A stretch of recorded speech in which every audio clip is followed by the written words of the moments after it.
मेरे साथ में सौरभ दास हैं जो कि कॉकरोच जनता पार्टी के नेशनल प्रवक्ता हैं। हम उनसे बात करते हैं कि अभी जो जितेंद्र सिंह का ट्वीट आया है उस ट्वीट पर आखिर आम छोटा सा सवाल है सर, जनता पार्टी का क्या, अभी जो ट्वीट आया है जितेंद्र जी का, उसका क्या रिएक्शन है आप लोगों का? क्या चीज पे? जो जितेंद्र सिंह का ट्वीट आया है, जितेंद्र जी को पता होना चाहिए कि हम लोग मिलेंगे उनसे ऑफकोर्स, लेकिन हम उनके घर पे या ऑफिस में नहीं मिल रहे।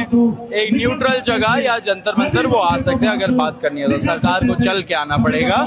इसमें ईगो वाली कोई बात नहीं है, आप ईगो को साइड में रखिए, आइए जनता के पास आइए। इतने भी बड़े महल में मत बैठिए, इतने भी ऊंचे जगह में मत बैठिए कि लोगों को लगे कि आपको पड़ी ही नहीं है लोगों की। और जो सुबह सुबह जो प्रधानमंत्री नरेंद्र मोदी का ट्वीट आया है उसको किस तरीके से? बैंडेड मेजर है, कुछ नहीं होना है उस चीज से।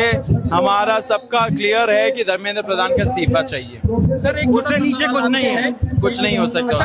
अच्छा, जो कल सोनम वांगचुक ने जो बाकी सब साइड में धर्मेंद्र प्रधान का इस्तीफा सबसे आगे। अच्छा, कल जो सोनम वांगचुक ने चिट्ठी लिखी उसमें ये बोला कि वो इस बात के लिए तैयार हैं कि शिक्षा मंत्री का इस्तीफे पर विचार हो रहा है, अगर वो विचार होगा तो हम तोड़ सकते हैं अनशन अपना। सोनम वांगचुक से आप लोग? सोनम जी को तो हम लोग बोल रहे हैं कि आप ऐसे भी तोड़िए अनशन, क्योंकि बड़ा हमें दुख लगता है उनको देख के, कितना वीक हो गए वो।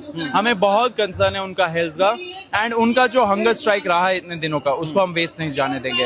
अब एक बार निकल गए हैं तो अंत तक जाएंगे, इस्तीफा लेंगे फिर निकलेंगे यहाँ से। अच्छा, और मतलब कि इस्तीफे के अलावा आप किसी बात पर नहीं, कोई ऐसी कोई बातचीत? अच्छा, कोई बुलावा है सरकार की तरफ से? आज आया है। क्या क्या क्या आया है? उन्होंने बोला कि हमारे ऑफिस आ जाइए या घर आ जाइए।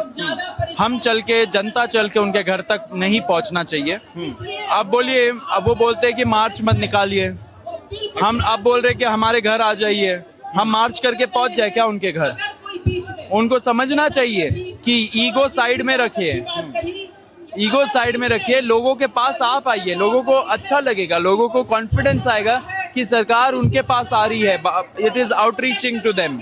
इतना एरोगेंस, इतना अहंकार सत्ता का नहीं होना चाहिए किसी में भी। कोई वेन्यू आप लोगों को नहीं बताया है कि कोई? अभी तक नहीं बताया, ball is in their court. अच्छा सर, एक धड़ा है जो तो सौरभ दास कह रहे हैं इसके लिए कि एनडीटीवी इंडिया के लिए मैं एक और चीज बता देना चाह रहा हूँ। हाँ जी, हाँ जी, अच्छा, हाँ, एक और चीज बता देना चाह रहा हूँ। एनआईए का इन्वेस्टिगेशन के लिए एक प्ली आया है दिल्ली हाई कोर्ट में।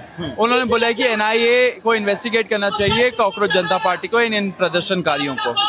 तो मैं दिल्ली हाई कोर्ट को आपके माध्यम से बोलना चाहता हूँ कि आप अपने आप को कृपया से वेपनाइज मत होने दीजिए, पॉलिटिसाइज मत होने दीजिए।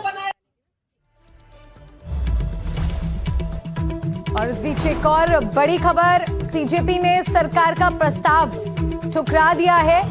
और लगातार देखिए इस खबर से जुड़े अपडेट्स आ रहे हैं। जेपी नड्डा के घर जाने से इनकार कर दिया है सीजेपी ने, जंतर मंतर पर आकर बात करे सरकार। ये बातचीत सौरभ दास की मेरे सहयोगी रवीश रंजन के साथ आपने सुनी। और इस बीच अपडेट ये है कि कल से देश भर में प्रदर्शन का ऐलान है।